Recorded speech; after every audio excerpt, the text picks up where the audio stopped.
Bismillahirrahmanirrahim. Assalamualaikum warahmatullahi wabarakatuh.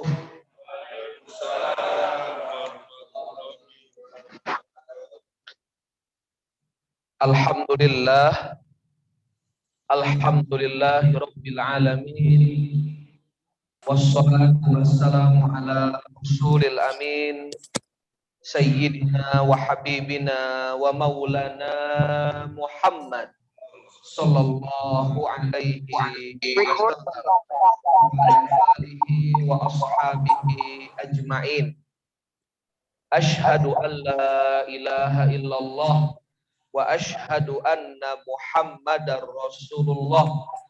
Raditu billahi rabba wa bil islami dina wa bi Muhammadin nabiyya wa rasulah.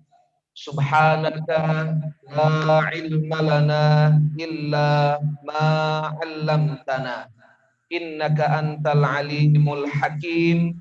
La haula wa la quwwata illa billahil aliyyil azim. Ikhwatal iman, ayah bunda, seluruh jamaah sholat subuh musola ay Masjid Al-Ikhlas yang insya Allah pada subuh kali ini semoga kita semua senantiasa dalam naungan rahmat kasih sayang dari Allah Subhanahu wa ta'ala. Amin ya rabbal alamin. Apa kabar ayah bunda semuanya? Alhamdulillah.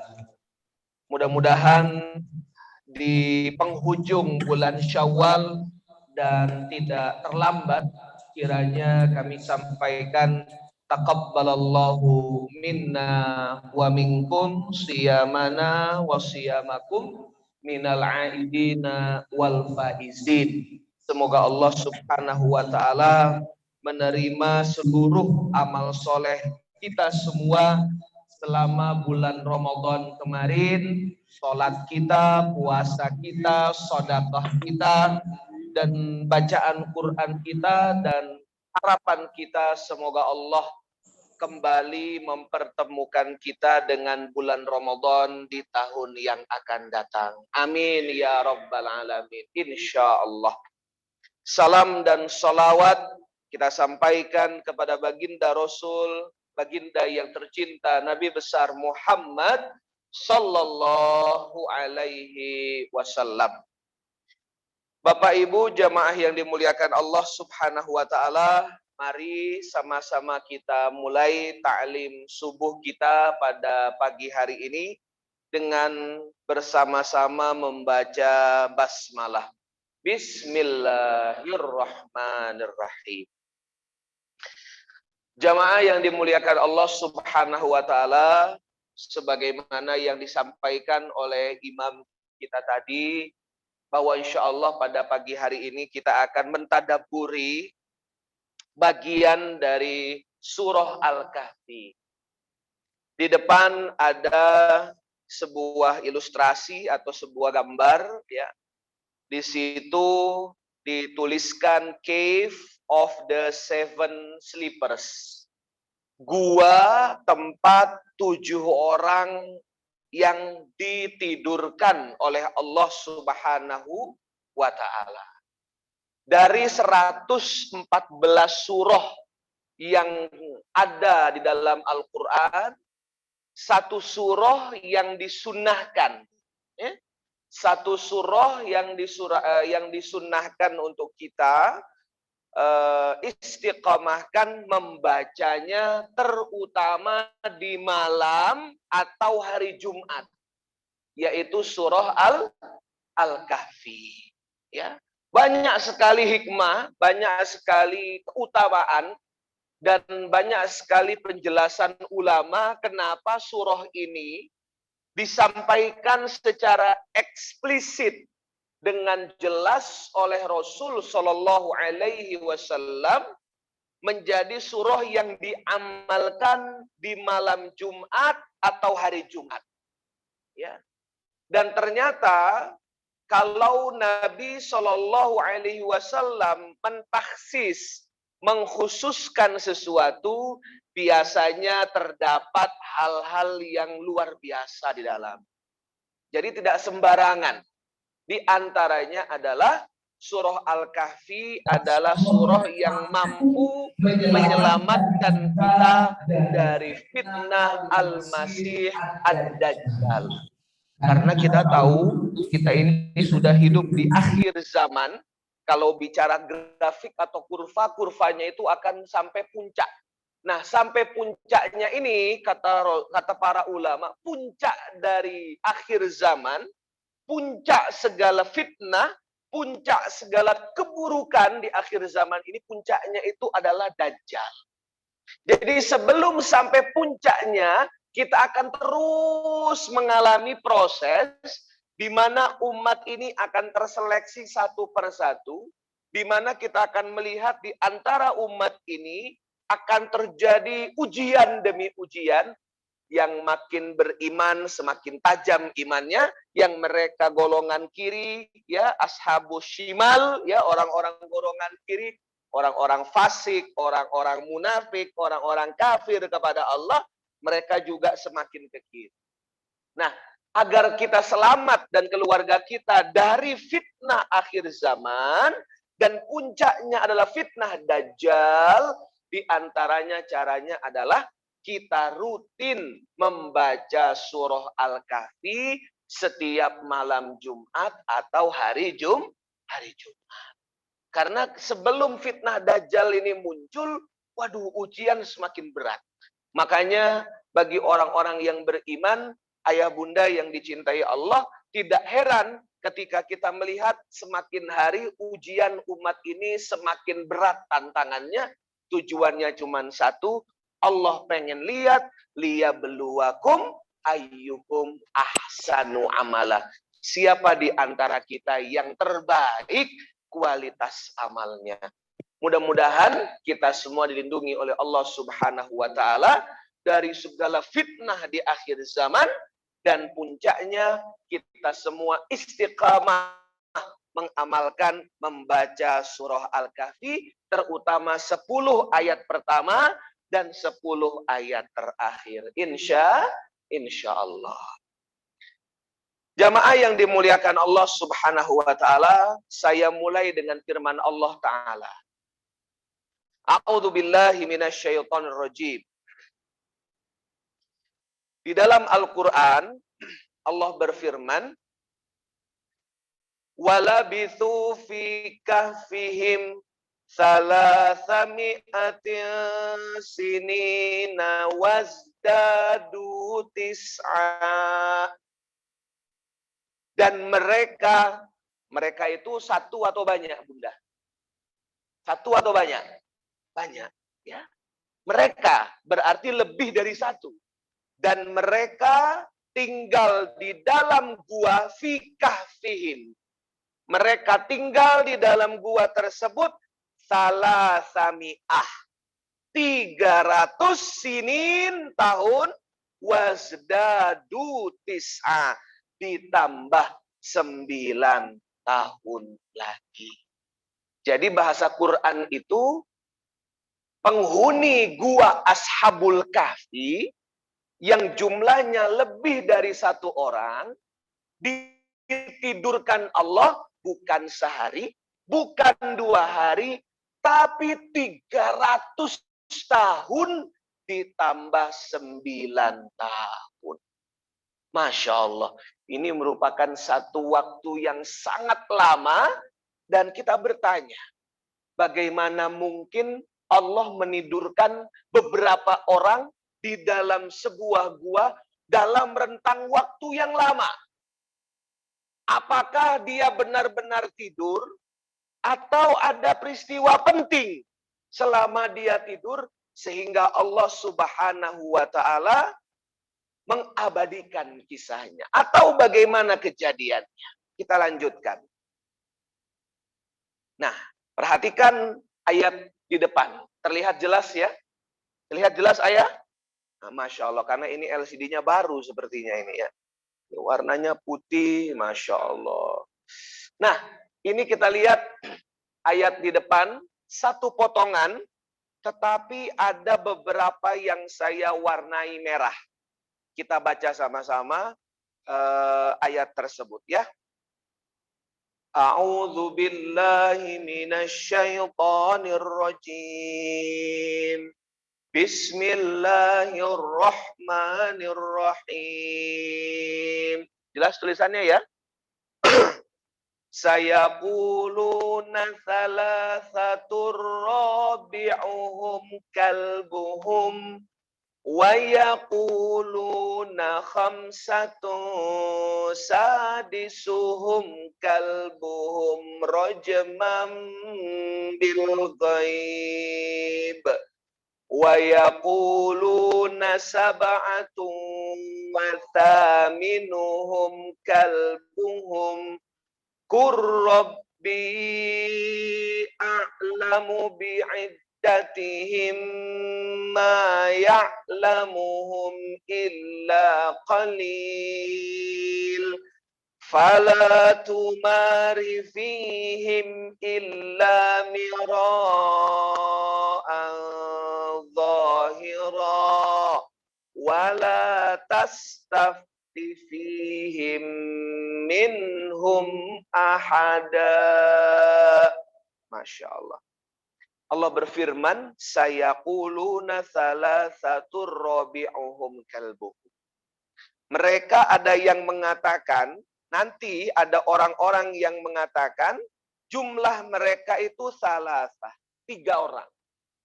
Di dalam gua itu 3 orang. Ya. Rabi'uhum kalbuhum.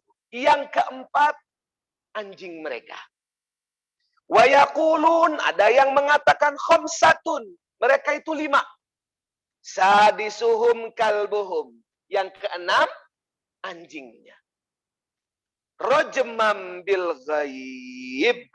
Masya Allah. Dan mereka menerka-nerka. Mereka mencoba menebak-nebak jumlah bilangan mereka itu.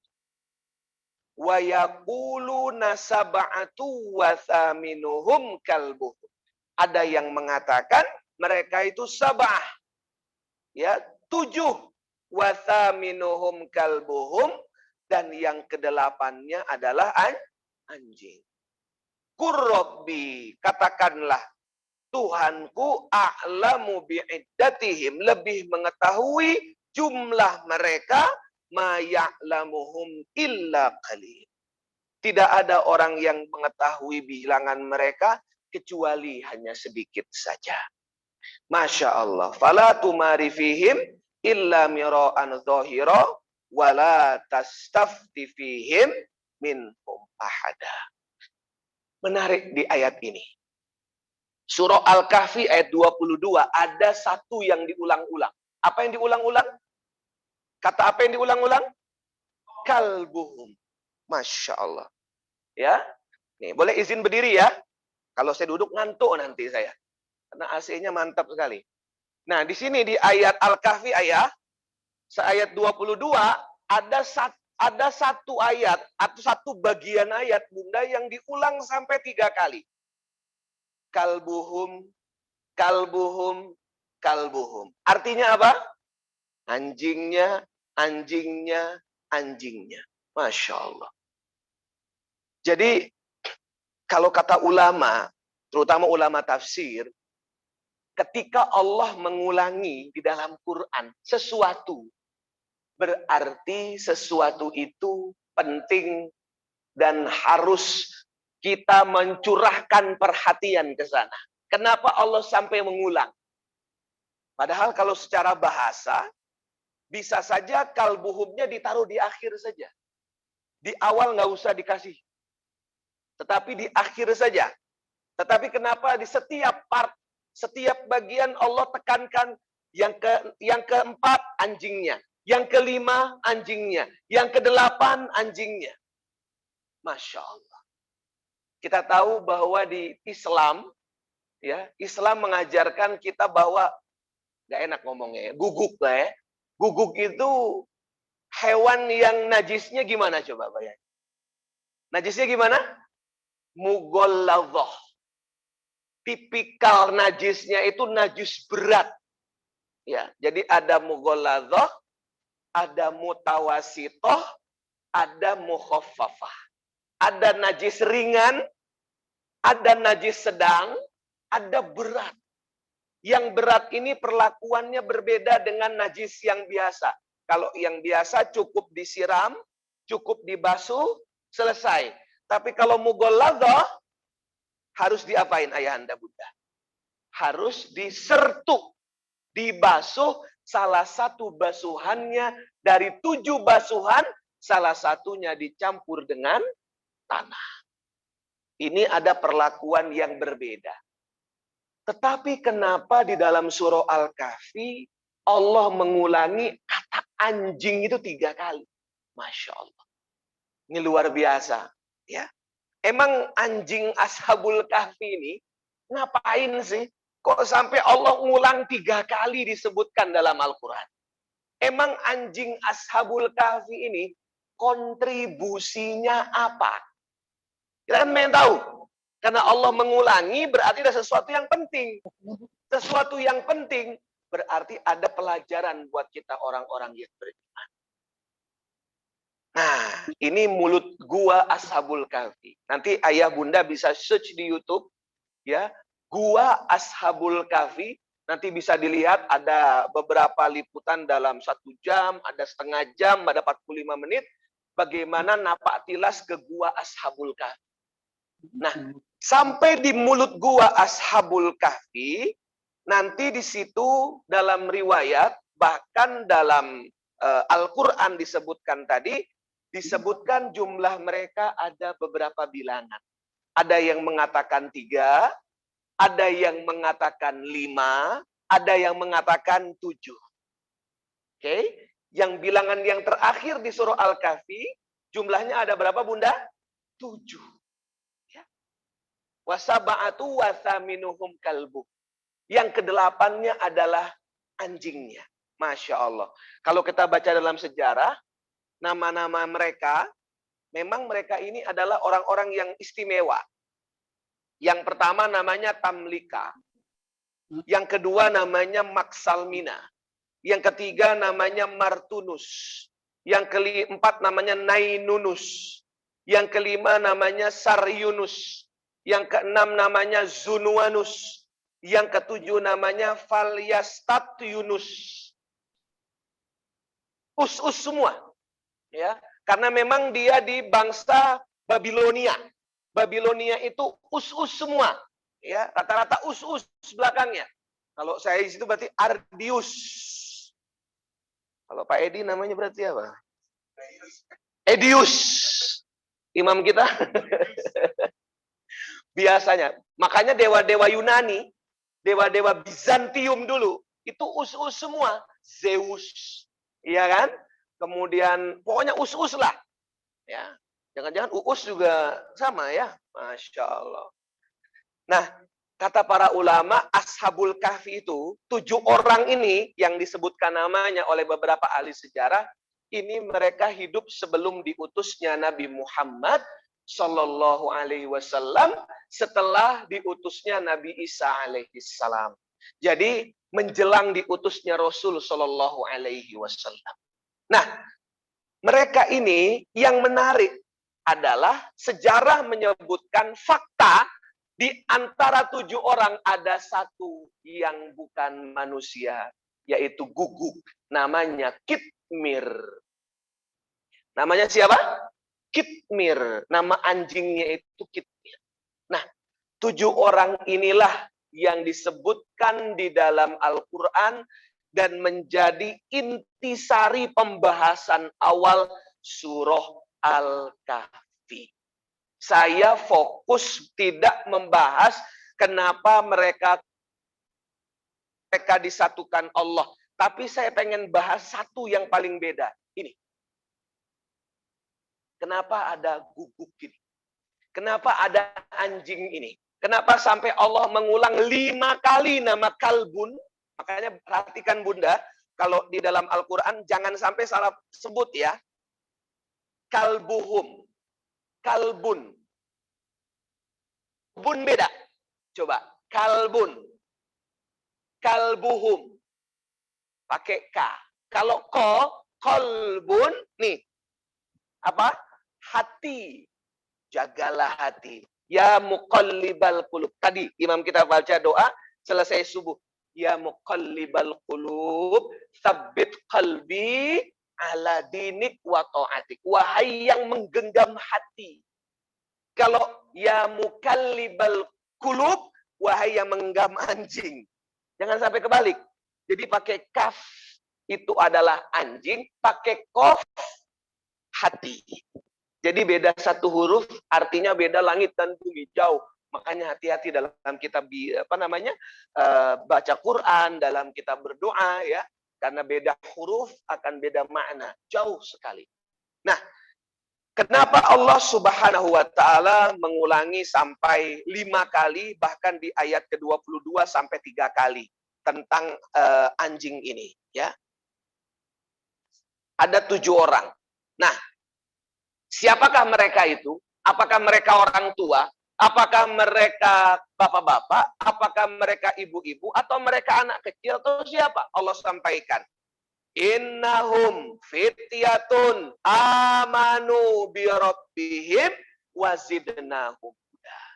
Sesungguhnya mereka itu adalah pemuda-pemuda yang beriman. Sesungguhnya mereka adalah pemuda-pemuda yang beriman. Jadi mereka anak muda atau orang tua, Bunda? Anak muda atau orang tua? Anak muda, ayah. Masya Allah. Quran menaruh perhatian lebih dan satu penghargaan kepada sebuah rentang umur dari manusia. Allah sebutkan fityatun, anak-anak muda. Mereka anak-anak muda. Kenapa disebutkan anak-anak muda? Apakah karena mereka viral? Apakah karena mereka ganteng? Enggak. Allah sebutkan amanu birabbihim. Pemuda-pemuda yang beriman kepada Allah. Masya Allah. Jadi anak-anak muda, ini diantara jamaah ini anak muda banyak nih ya. Insya Allah ya. Walaupun sudah usia lanjut, semangatnya muda. Takbir! Takbir! Yang takbir anak muda, yang nggak takbir kayaknya udah tua begitu. Ya. Mereka itu anak-anak muda ya. Yang disebutkan oleh Allah, yang disanjung oleh Allah, yang dimuliakan oleh Allah, sebab mereka beriman. Jadi 7 orang tadi yang saya sebutkan, Maksalmina, Tamlika, sampai Valiastat Yunus, 7-7-nya anak muda. 1, dia beriman. 2, wazidnahum huda, karena mereka beriman, Allah tambahkan petunjuk. Makanya Allah Subhanahu wa taala memiliki perhatian yang sangat khusus buat generasi muda. Dan ini menjadi satu indikator, satu sinyal yang Allah berikan kepada kita bahwa kalau anak muda mau di hadapan Allah mulia, 1, dia harus punya iman. Dia harus hadir subuh berjamaah. Dia harus senang ke masjid. Dia harus menjadi pribadi yang taat kepada Allah Subhanahu wa taala. Seakan-akan menjadi negasi. Biasanya anak-anak muda itu lalai. Anak-anak muda itu bergaul bebas.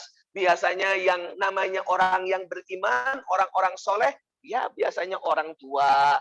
Atau mereka yang memang sudah terbiasa hidup dalam kehidupan yang baik. Ternyata tidak. Yang disanjung oleh Allah adalah anak muda yang mereka beriman kepada Allah. Ini luar biasa. Makanya kalau mau musola ini, kalau mau masjid ini, kalau mau bangsa ini, kalau mau negara ini mendapat perhatian lebih dari Allah, mau ditolong oleh Allah, mau diselamatkan oleh Allah, 1, libatkan anak muda. Dan sejarah membuktikan jamaah yang dimuliakan Allah, tidaklah kemenangan demi kemenangan terjadi, kecuali di dalamnya pasti ada anak muda mengambil peran. Tidaklah keberhasilan terjadi, kecuali pasti ada diberikan kesempatan buat mengambil bagian. Negara kita merdeka karena dorongan siapa? Desakan golongan muda yang meyakinkan Presiden Soekarno dan Hatta saat itu agar segera memproklamasikan kemerdekaan. Termasuk Ashabul Kahfi. Nah, jamaah yang dimuliakan Allah, mereka itu beriman kepada Allah. Menarik. Fityatun, mereka itu di dalam Al-Quran ini mereka disebutkan dalam bentuk jamak. Mereka pemuda-pemuda beriman. Udah mereka pemuda-pemuda, berarti lebih dari satu. Oh, berarti kita nggak bisa beriman sendirian. Betul ya Bunda ya?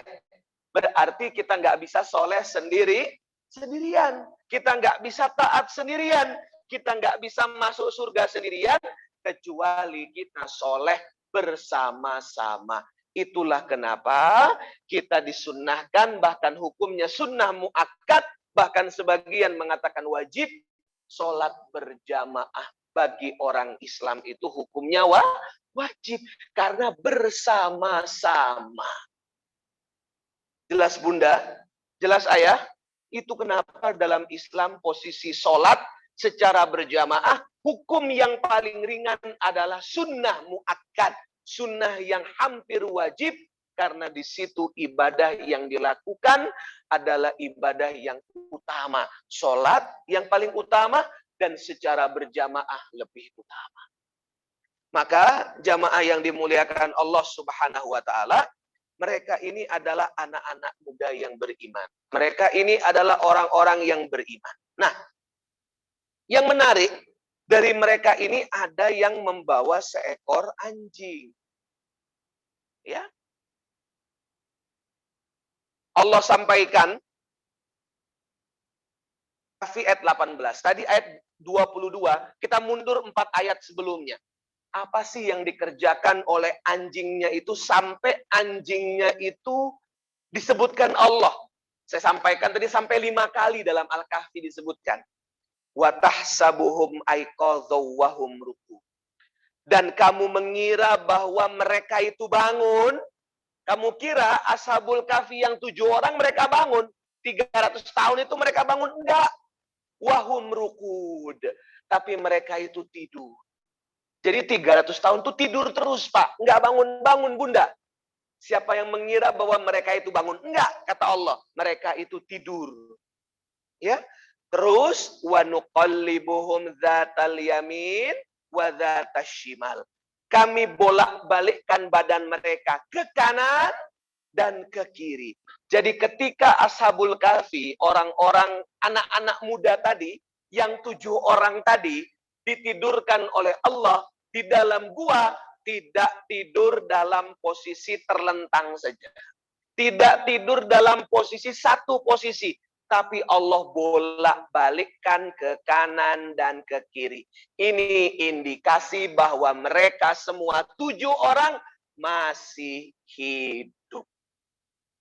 Sebab kalau meninggal, tidurnya satu posisi saja. Ya kan? Nggak bolak-balik. Orang yang tidurnya ke kanan, ke kiri, berarti indikasinya orang tersebut masih hidup. Makanya Bunda Ayah, jamaah yang dimuliakan Allah, kalau di antara kita tidurnya nggak bisa diem, berarti ikutin tidurnya Ashabul Kahfi. Ya, bentar kanan, bentar kiri, bentar muter, bentar pala bawah, bentar kaki bawah, begitu ya. Masya Allah.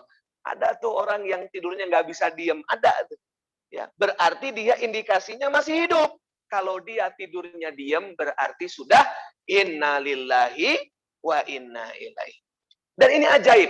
Nanti coba Bunda baca ya, di beberapa buku ilmiah, di beberapa jurnal, ini Pak Edi termasuk saya baca ya. Ini mukjizat ilmiah Quran. Kenapa? Kalau seandainya dalam durasi yang lama, 300 tahun, Ashabul Kahfi tidak dibolak-balikkan sama Allah badannya, akan terjadi luka di badan. Tubuh mereka nanti akan timbul luka. Makanya kenapa di rumah sakit, orang-orang yang di ICU, atau orang-orang yang dirawat, apalagi yang COVID ya, kemudian diinfus dan banyak alat-alat, selama dia masih hidup, dokter kalau lagi periksa, pasti digeser badannya. Ke kanan, ke kiri, digerain badannya. Coba Bu, duduk. Coba tinggiin sandaran bednya, naikin, naik. Jadi biar nggak tidur terus. Kenapa? Khawatir nanti pegel pertama. Yang kedua, kalau sudah pegel, biasanya nanti akan timbul penyakit yang tidak sakit. Yang harusnya nggak sakit jadi sakit, yang sakit tambah sakit. Kenapa? Karena dia pasif diam. Makanya kenapa di rumah sakit itu pasien jangan sampai diam saja. Pasti digerakkan ke kanan, ke kiri, disuruh duduk. Supaya ada perubahan posisi dan menandakan bahwa orang ini masih hidup. Inilah di antara mukjizat ilmiah Quran. Walau tidurnya 309 tahun, tapi mereka tidak mengalami sakit, mereka tidak mengalami kejadian yang berbahaya untuk dirinya, karena walau dalam keadaan tidur, Allah bolak-balikkan badannya. Saya nggak akan bahas sisi ilmiah dari hal ininya, karena ini lain bab. Kita bahas yang warna merah. Wa kalbuhum basitun dira'aihi bil wasid. Sedang anjing mereka mengunjurkan kedua lengan di depan pintu gua. Anjingnya ternyata meletakkan lengan, kemudian duduk di depan pintu gua. Dan kalau kamu menyaksikan, kalau kamu lewat depan gua itu, kata Allah, tentu kamu akan berpaling dari mereka dengan melarikan diri, dan kamu takut melihat mereka. Berarti pertanyaannya, anjingnya tidur atau bangun? Anjingnya tidur atau bangun? Bangun. Anjingnya berdiri atau duduk? Posisinya kayak gini kurang lebih. Ya, ini bukan anjing Ashabul Kahfi ya, Pak, bukan. Ini contoh aja, ya. Karena nggak mungkin saya praktekin nanti. Dia menjulurkan tangannya, menjulurkan lengannya di depan mulut gua, dan siapapun yang lewat di depan gua karena ngelihat ada anjing itu diam, mereka semua akan berpaling. Allah nggak mau ada yang ngeganggu. Subhanallah. Coba, saya terkagum-kagum dengan firman Allah Ta'ala. Kenapa? Allah memuji anjing Ashabul Kahfi. Allah memuji anjing yang dimiliki oleh salah satu pemuda Ashabul Kahfi. Bahkan dalam riwayat, menjadi hewan yang dijamin surga oleh Allah. Satu tugasnya, satu yang dia lakukan, satu yang dikerjakan oleh anjing itu. Apa? Duduk. Anjing dipuji sama Allah, satu kerjanya Bunda, duduk. Di mana? Depan gua. Di dalam guanya ada siapa? Ada tuannya, ada majikannya, majikannya masih muda, anak soleh. Subhanallah. Ada beberapa hikmah. Satu, Bunda, perhatikan tempat dudukmu. Kata para ulama. Perhatikan tempat dudukmu.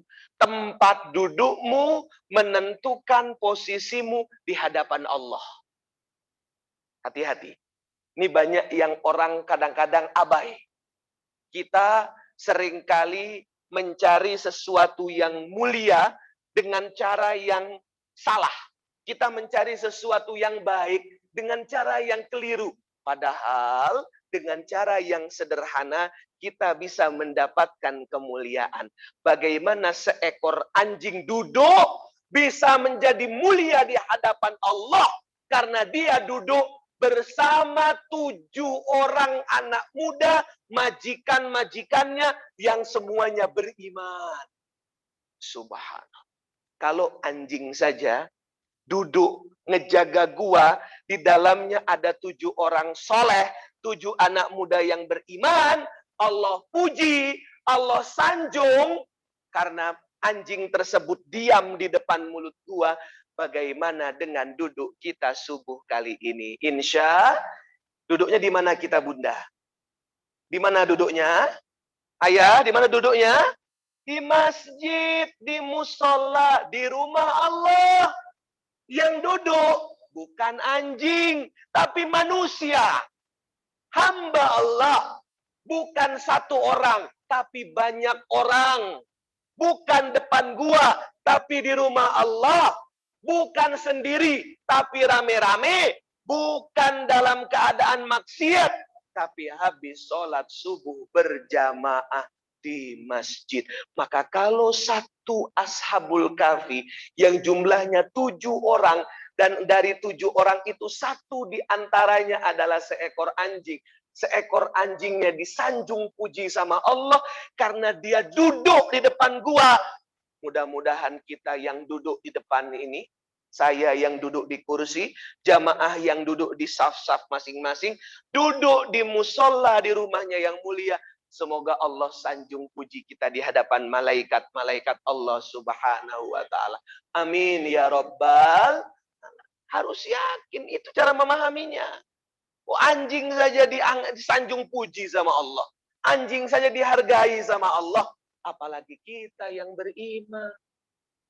Makanya senanglah duduk di majelis ilmu. Tidak lama, kata imam tadi. Hanya sampai waktu syuruk, nggak lama. Ashabul kahfi berapa tahun? 300 tahun. Ayo, mau duduk 300 tahun di sini? Ya, Bunda duduk mah enak, saya yang ceramah abdi suara. Ya, subhanallah. Ternyata duduk kita sebentar di dalam masjid ini mudah-mudahan mendapat kemuliaan di sisi Allah Subhanahu wa taala karena kita duduk di rumah Allah, bukan duduk sendirian tapi duduk bersama-sama orang-orang beriman setelah kita menunaikan kewajiban kepada Allah Subhanahu wa taala. Alhamdulillah. Duduk. Yang kedua, anjing di depan mulut gua. Nih teman-teman ya, anjing di depan mulut gua jamaah. Ini ngapain dia? Tugasnya ngejaga. Ngejaga siapa? Ngejaga tuannya. Allah sebutkan di ayat tadi, siapapun yang lewat depan gua, karena lihat anjing ini standby, diem, duduk, ngeliat, ngemantau, orang nggak akan ngintip ke dalam gua, orang nggak akan masuk ke dalam gua, orang nggak akan ganggu dalam gua. Berarti jamaah yang dimuliakan Allah, di sini Allah pengen kasih gambaran, kita mengambil pahala kebaikan dari berbagai macam sisi. Jangan sepelekan orang-orang yang bertugas menjaga di depan. Jangan sepelekan orang-orang yang bertugas menjaga keamanan di depan. Kita bisa sholat di masjid ini, di musola ini, karena di depan ada pos satpam. Betul? Betul ya? Apalagi gapuranya gede, apalagi gapuranya bagus, saya nggak kesasar lagi. Kayak pertama ke sini kan saya nyasar sampai lurus terus. Ini Taman Manggis mana? Gapura kagak ada tulisannya.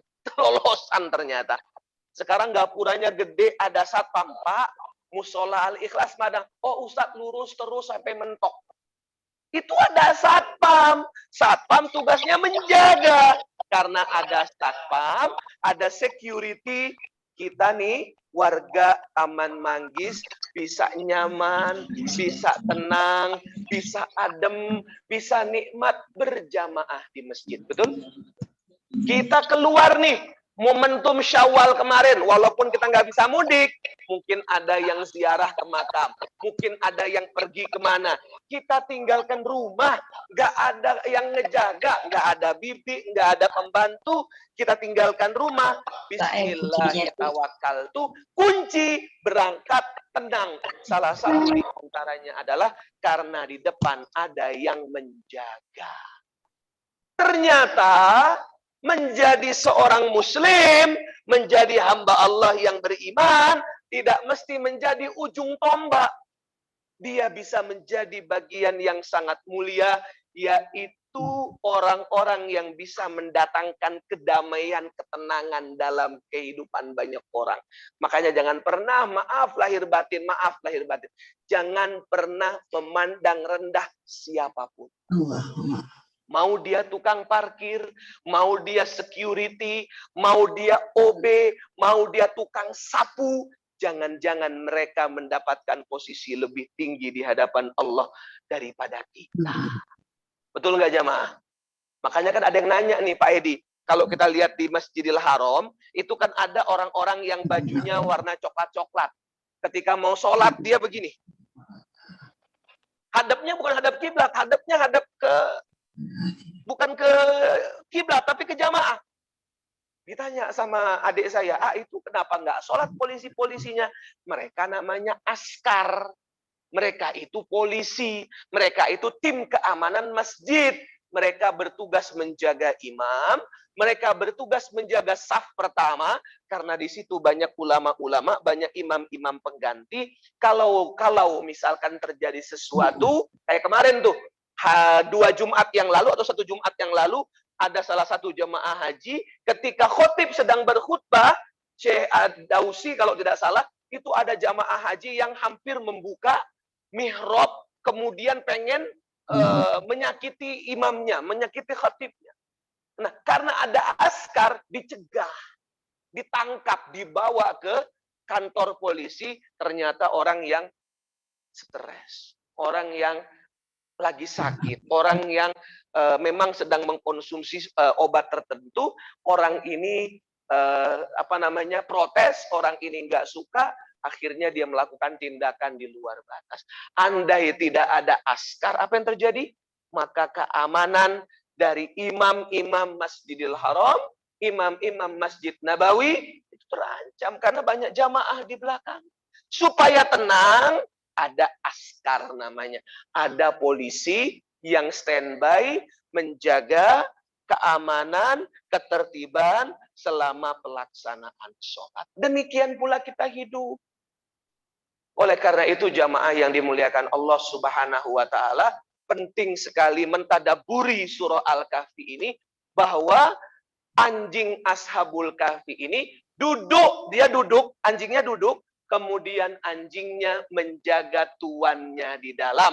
Karena tuannya ditidurkan oleh Allah Subhanahu wa ta'ala. Maka kesimpulannya, kita tidak boleh sekali lagi memandang rendah siapapun hanya gara-gara pekerjaan dan status sosialnya. Karena kemuliaan seseorang tidak dilihat dari pekerjaan dan status sosialnya, kemuliaan diukur dan dilihat dari ketakwaan kepada Allah Subhanahu wa ta'ala. Insya Allah. Yang ketiga, apa hikmahnya? Ternyata di dalam gua itu anak-anak muda, kan tadi sampaikan. Anak-anak muda, orang-orang beriman. Terus anjing ini menjaga. Berarti harus ada pasukan pengawal orang-orang soleh. Kita ingat, kejadian yang menimpa Syekh Ali Jabir kemarin. Masih ingat Bunda? Yang di Lampung.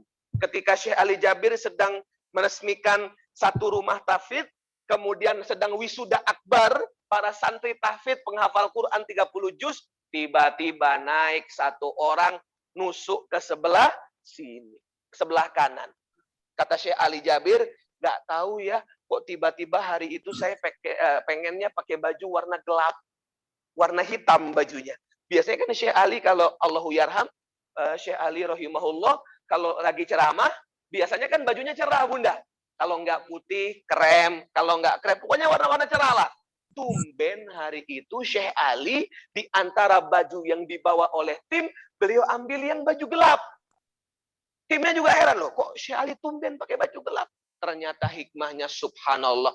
Ketika pisau itu menusuk ya di lengan kanan beliau, dan itu tertancap lumayan banyak, darah mengocor, andai baju yang dipakai warna cerah akan menimbulkan trauma bagi para santri. Betul? Anak-anak penghafal Quran yang masih kecil-kecil melihat darah mengocor, itu pasti akan menjadi pemandangan yang tidak baik. Subhanallah, setiap kejadian dengan izin Allah. Subhanallah, dengan kejadian itu Syekh Ali mengatakan, alhamdulillah, Allah memberi saya kesempatan bertaubat. Syekh Ali rahimahullah ketika ditusuk bukan mengatakan astagfirullah, tidak mengatakan masya Allah, tapi beliau mengatakan alhamdulillah, Allah tegur saya. Makanya kalau bahasanya Ustadz Yusuf Mansur, kalau kita punya pas pampres, pasukan pengaman presiden, harus ada pas pamtat. Apa itu? Pasukan pengaman Ustadz. Ya, supaya apa? Ya kan hari ini banyak orang gila, Bunda. Betul ya? Hari ini banyak orang gila masuk ke masjid, ujuk-ujuk ada imam, dikelepok imamnya. Coba. Kan aneh. Lewat deh jamaah itu ya. Saf-saf jamaah. Sampai depan imam, digelepok imamnya. Ditangkap sampai polisi. Oh, dia orang gila. Begitu di sebuah masjid lagi, imamnya ditusuk. Kenapa? Oh, dia karena kata orangnya, itu imamnya saya nggak suka karena bacaannya panjang. Usut. Orang gila. Mentok-mentoknya apa? Kalau pelakunya kepada umat Islam, kalau pelakunya di rumah Allah, kalau pelakunya di masjid, ujung-ujungnya orang. Udah, daripada kita banyak prasangka, daripada kita banyak zon, udah. Kita harus punya pasukan pengaman ulama. Kita harus punya pasukan pengaman jamaah. Supaya jamaah ketika sholat tenang, ketika ke masjid tenang, ketika beribadah tenang, wujud pengamalan surah Al-Kahfi ini. Sepakat tidak jamaah? Insya Allah. Makanya saya semenjak kesasar ke Taman Manggis, saya nggak pernah lagi sendiri ke sini. Saya pasti sama asisten. Karena trauma. Begitu kelolosan, sampai sini sudah hampir selesai sholat subuh, untung belum selesai. Ya, sehingga jamaah masih bisa mengikuti. Semenjak saat itu sampai hari ini, saya nggak pernah ke Taman Manggis, ke masjid atau musola Al-Ikhlas ini sendirian, kecuali pasti sama asisten Pak Edi. Ya, biar aman. Insya Allah. Paham jamaah? Jelas jamaah? Alhamdulillah. Jadi ternyata subhanallah, bagaimana Allah subhanahu wa ta'ala mengajarkan kepada kita mengambil kebaikan dalam Islam itu dari berbagai macam cara. Tidak mesti kita yang menjadi ceramah, tidak mesti kita yang bicara di depan, cukup kita bisa menjadi bagian bagaimana jamaah yang lain bisa nyaman, bisa tenang, bisa khusyuk, itu sudah mendapat bagian yang sangat mulia di sisi Allah Subhanahu wa ta'ala.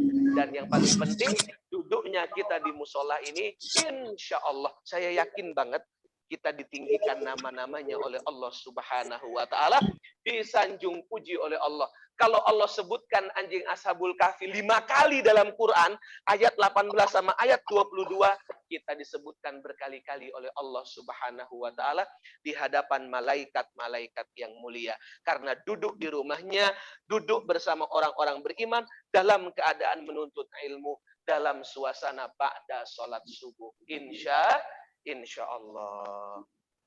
Jamaah yang dimuliakan Allah Subhanahu wa ta'ala, ini salah satu ilustrasi. Saya agak sulit waktu itu memahami, waktu masih SMP yang membaca Al-Kahfi ini, bagaimana mungkin seekor anjing itu setia dan sabar menunggu tuannya selama 300 tahun lebih di dalam gua ketika Allah menidurkan. Ternyata di dunia nyata ada. Di dunia nyata ada sebuah monumen anjing. Ini teman-teman yang masih muda mungkin tahu nih, ibu-ibu mungkin tahu, pernah baca atau nonton di televisi. Ada sebuah monumen anjing dari perunggu, tingginya sekitar 15 meter. Tingginya sekitar berapa nih? 7 ya atau 10 meter lah ya. Tingginya sekitar 10 meter, itu terdapat di sebuah kota di Shibuya, di Jepang. Ya, ini monumen anjing yang pertama, ini monumen anjing yang kedua, anjingnya namanya Hachiko. Ya, namanya Hachiko. Nama anjingnya Hachi, ya, itu dimiliki oleh seorang profesor yang bernama Hidesaburo Ueno, seorang profesor pertanian dari Jepang. Beliau mengadopsi atau beliau mengambil anjing Hachiko ini di stasiun, kemudian dibawa pulang. Setiap hari anjing ini selalu menemani Profesor Ueno dari rumah ke stasiun untuk diantar menuju ke kampus. Jadi anjing ini nemenin terus. Kan anjing itu di antara salah satu hewan yang setia. Ya, betul ya, jamaah ya. Anjing di antara hewan yang diciptakan Allah, walaupun dia najis mughalladhah, banyak pelajaran termasuk di antaranya kesetiaan. Dia sangat setia sama tuannya. Nah, anjing Hachiko ini nganterin tuannya, Profesor Ueno, setiap hari di stasiun Shibuya. Tapi suatu saat profesor ini tidak kunjung pulang. Selama 10 tahun anjing ini diam di depan pintu stasiun, bolak-balik menunggu karena sang profesor tak kunjung datang karena profesornya meninggal dunia.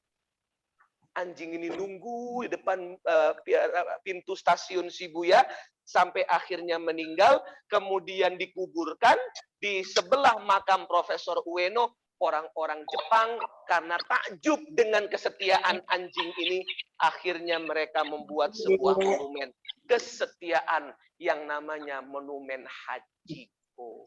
Maka dengan kisah Hachiko ini saya bisa mengambil satu pelajaran. Oh, benar ternyata. Kalau Hachiko saja sama tuannya 10 tahun bisa menunggu, apalagi anjing Ashabul Kahfi 309 tahun menunggu tuannya, apalagi tuannya orang-orang soleh, tentu ada campur tangan Allah dalam menjaga anjing tersebut, sehingga dia menjadi anjing yang disebutkan di dalam Al-Quran, dan menjadi pelajaran buat kita semua pada pagi hari ini. Insya Allah. Terakhir, jamaah yang dimuliakan Allah. Karena sudah menjelang waktunya habis dan sudah syuruk. Ini gambar anjing sedang ngapain, Bunda, Ayah? Sedang minum. Masya Allah. Ingat ada hadis tentang anjing yang minum? Ingat nggak? Hadis yang menceritakan seekor anjing minum. Ada nggak? Ada ya? Kayak gimana tuh? Coba. Perempuan yang sepatunya dikasih ke anjing. Coba gimana? Coba pelan-pelan. Nah, perempuan memberi minum, kehausan. Masya Allah. Jadi ada seekor anjing kehausan, kemudian ada perempuan bawa sepatu. Gimana jadi begini? Ini deh ya. Kurang lebih begini hadisnya. Itu kejadiannya benar, dan ini hadisnya sahih, dan ini menimpa atau hadis ini pelakunya adalah seorang perempuan, ummahat. Dia seorang perempuan. Kita baca hadisnya. Ini hadis terkenal banget. An Abi Hurairah radhiyallahu anhu an Rasulillah sallallahu alaihi wasallam qala. Dari Abu Hurairah radhiyallahu an, bahwa Rasul sallallahu alaihi wasallam bersabda. Perhatikan hadisnya. Perhatikan. Ini hadis seneng banget saya sampaikan. Gufiro li imro'atin mumisatin marrat bikalbin ala ra'ti rokiyin yalhad. Qala kada yaqtuluhu al-atash fanaza'at khuffaha fa'awthaqathu bikhimariha fanaza'at lahu minal ma'irolaha bidzalik. Subhanallah. Dari Abu Hurairah dikisahkan ada seorang wanita penzina. Kemudian Allah Subhanahu wa taala berikan dia ampunan. Gufiro li imro'atin mumisatin. Diampuni dosanya oleh Allah. Li imro'atin, perempuan mumisat, penzina. Marat bikal bin ala roksi rokiyin, yang memberikan minum ya seekor bikalbin, seekor anjing yang menjulurkan lidahnya di pinggir sumur. Ala roksi roki, dia anjing itu muter-muter di depan sumur ya, jadi ada sebuah sumur, kemudian di dekat sumur itu ada seekor anjing muter-muter di dekatnya saking kehausannya.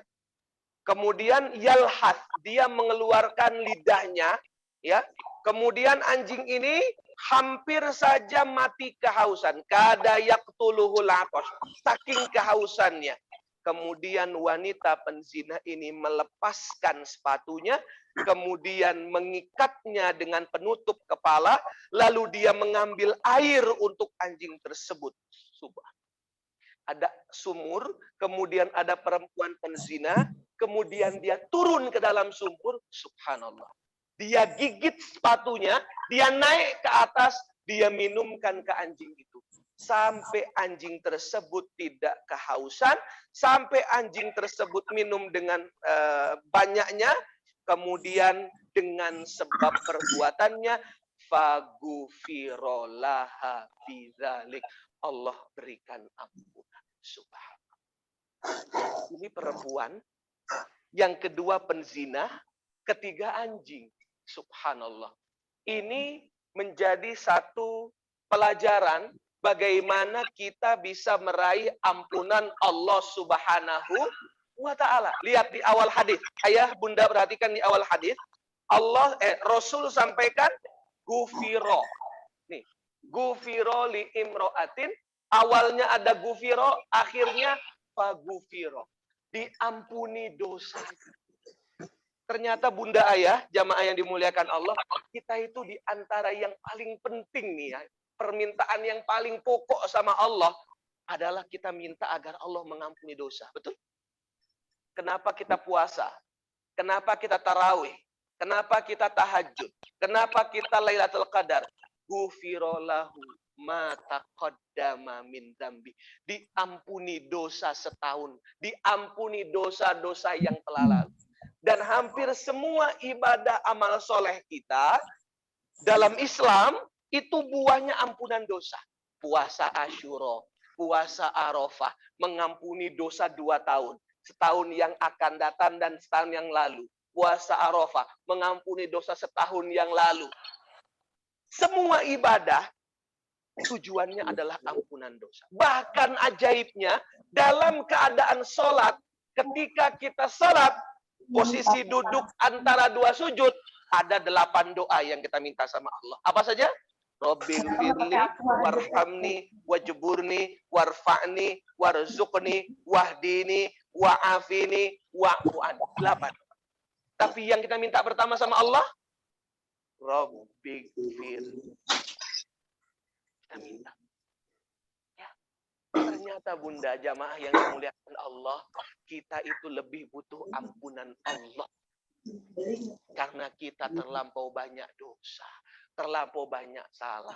Makin banyak ngomong, makin banyak salah. Makanya kenapa di ujung majelis kita menutup dengan subhanakallahumma wa bihamdika. Kafaratul majelis. Doa menghapus dosa kesalahan selama majelis. Jadi kita ini potensi salahnya banyak. Makanya kita butuh ampunan Allah. Ternyata mendapat ampunan Allah banyak caranya. Di antara hadisnya, di antara amalannya hadis Bukhari, ini sahih. Amalannya adalah jamaah yang dimuliakan Allah. Apa amalannya? Memberi minum yang haus. Jadi jamaah dapat itu kotak, dapat apa tuh? Jahe, udah pada minum belum nih? Tuh kan benar. Ustadznya belum minum, jamaahnya udah kenyang semuanya. Ya, ustadznya masih ceramah, jamaah sudah menikmati. Semoga yang minum diampuni dosanya sama Allah. Amin. Yang menuangkan, dihapus dosanya sama Allah. Itulah kenapa kalau ceramah, kita harus kasih minum ustadz. Ini dalil hadisnya. Jangankan ngasih minum ustadz, ngasih minum anjing yang haus. Subhanallah. Dapat ampunan dosa dari Allah Subhanahu wa ta'ala. Apalagi ayah, ini bukan hanya air, ini jahe. Masya Allah. Masya Allah. Ayo ayah, bunda, bismillah ya. Ini mau minum minyak aja, ribet amat pakai dalilnya, panjang bener ya. Ayo bro, minum ya. Bismillah. Iya benar. Tapi kan itu kan untuk bungkuk. Kita kan nggak bisa gigit ya. Masya Allah. Mangga dileut. Benar ya, dileut ya? Silakan diminum. Setiap yang diminum jamaah, insya Allah tadi yang nuangin, yang nyediain, dihapus dosanya sama Allah. Kalau ngasih minum ustadz aja, Kasih minum seekor anjing aja diampuni dosa sama Allah, apalagi ngasih minum Ustadz, apalagi bawain pulang untuk Ustadz. Gede karena bayar Apalagi ini Ustadz, apalagi ya. Apalagi ya, bukan hanya minum di sini tapi ada kue, itu lebih besar lagi pahalanya. Insya makanya saya baca hadis ini antara senyum dan sedih, Pak. Kenapa senyum? Senyum ingat kejadian kayak gini. Kalau lagi ngaji pasti ada minum, ada makan, pahalanya luar biasa. Dan saya sedih. Sedihnya apa? Bagaimana dengan ibu kita? Kita sudah minum berapa liter air susu? Subhanallah. Berapa liter kita minum dari kita dilahirkan sampai disapih usia 2 tahun. Makanya doa orang tua, Rabbig firli wali walidayya warhamhuma kama. Kita mintain ampun untuk orang tua. Kenapa? Karena air susunya lah yang menjadikan kita sehat, kita menjadi hidup, kita bisa menjadi kuat, dan kita hidup karena keberkahan air susu orang tua kita. Ayah kita gimana? Berapa banyak liter air yang sudah ayah kita minumkan ke kita? Mau minum sirup dibuatin, mau beli susu dibeliin. Coba ayah kita. Maka jamaah yang dimuliakan Allah, kesimpulannya puncak sedekah, ini kata ulama, puncak sedekah itu sedekah air. Puncak sedekah, sedekah air. Sedekah yang paling bagus sedekah air. Sedekah air, sedekah minuman, sedekah sumur, wakaf sumur, itu pahala paling besar. Kenapa? Menjadi sumber kehidupan. Karena sumber kehidupan di dunia itu air. Makanya kalau kita makan, tidak ada air, jadi masalah, Bu. Tapi kalau kita minum, nggak ada makanan, nggak ada masalah. Ya, ngaji dikasihnya minum doang tuh, nggak akan protes tuh.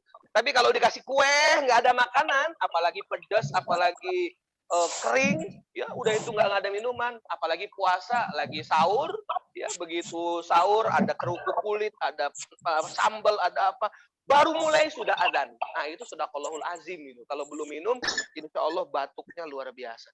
Kita lebih butuh air daripada butuh makanan, betul? Dan air ini menjadi sumber ampunan dosa dari Allah Subhanahu wa Ta'ala. Makanya saya senang banget datang ke masjid ini, ke musola ini, bukan hanya dikasih minuman, tapi semua jamaah dikasih minuman dan makanan. Ini tanda bahwa semoga yang hadir di masjid ini, di musola ini, satu, mendapatkan rahmat Allah Subhanahu wa Ta'ala. Dua, disanjung puji sama Allah Subhanahu wa Ta'ala karena duduk di masjid, bukan di sembarang tempat, di masjid, duduknya sama orang-orang saleh. Dan yang ketiga, kita sambil ngaji, sambil menikmati makanan dan minuman yang berkah, yang halal, yang baik. Mudah-mudahan menjadi sumber energi dalam ketaatan kepada Allah, dan yang menyeduhkan, yang menyediakan, diampuni semua dosa kesalahannya oleh Allah Subhanahu wa Ta'ala. Amin ya Rabbal Alamin. Demikian jamaah yang dimuliakan Allah yang bisa disampaikan pada pagi hari ini. Kesimpulannya, kita dalam mentadabburi surah Al-Kahfi, satu bagian yang saya ambil di pagi hari ini, bagian 7 anak muda, salah satunya adalah seekor anjing. Bagaimana seekor anjing bisa menjadi mulia? Karena dia punya tuan yang saleh, tuannya soleh, punya teman-teman yang saleh, mereka semua orang saleh, mereka semua dijaga sama Allah, dimuliakan sama Allah, bahkan anjingnya pun mendapat kemuliaan di sisi Allah Subhanahu wa Ta'ala. Dan dengan sebab seekor anjing dan diberikan minuman oleh seorang ya perempuan, naudzubillah, penzina, dengan diberikan minum itulah Allah mengampuni semua dosa dan kesalahan kita. Pada akhirnya mudah-mudahan Allah mengampuni dosa saya, dosa ayah bunda semuanya, dosa orang tua kita, dan Allah menerima amal soleh kita. Amin ya Rabbal Alamin. Terima kasih atas perhatiannya. Insya Allah kita akan lanjutkan pada pertemuan-pertemuan selanjutnya. Wabillahi taufiq wal hidayah. Assalamualaikum warahmatullahi wabarakatuh.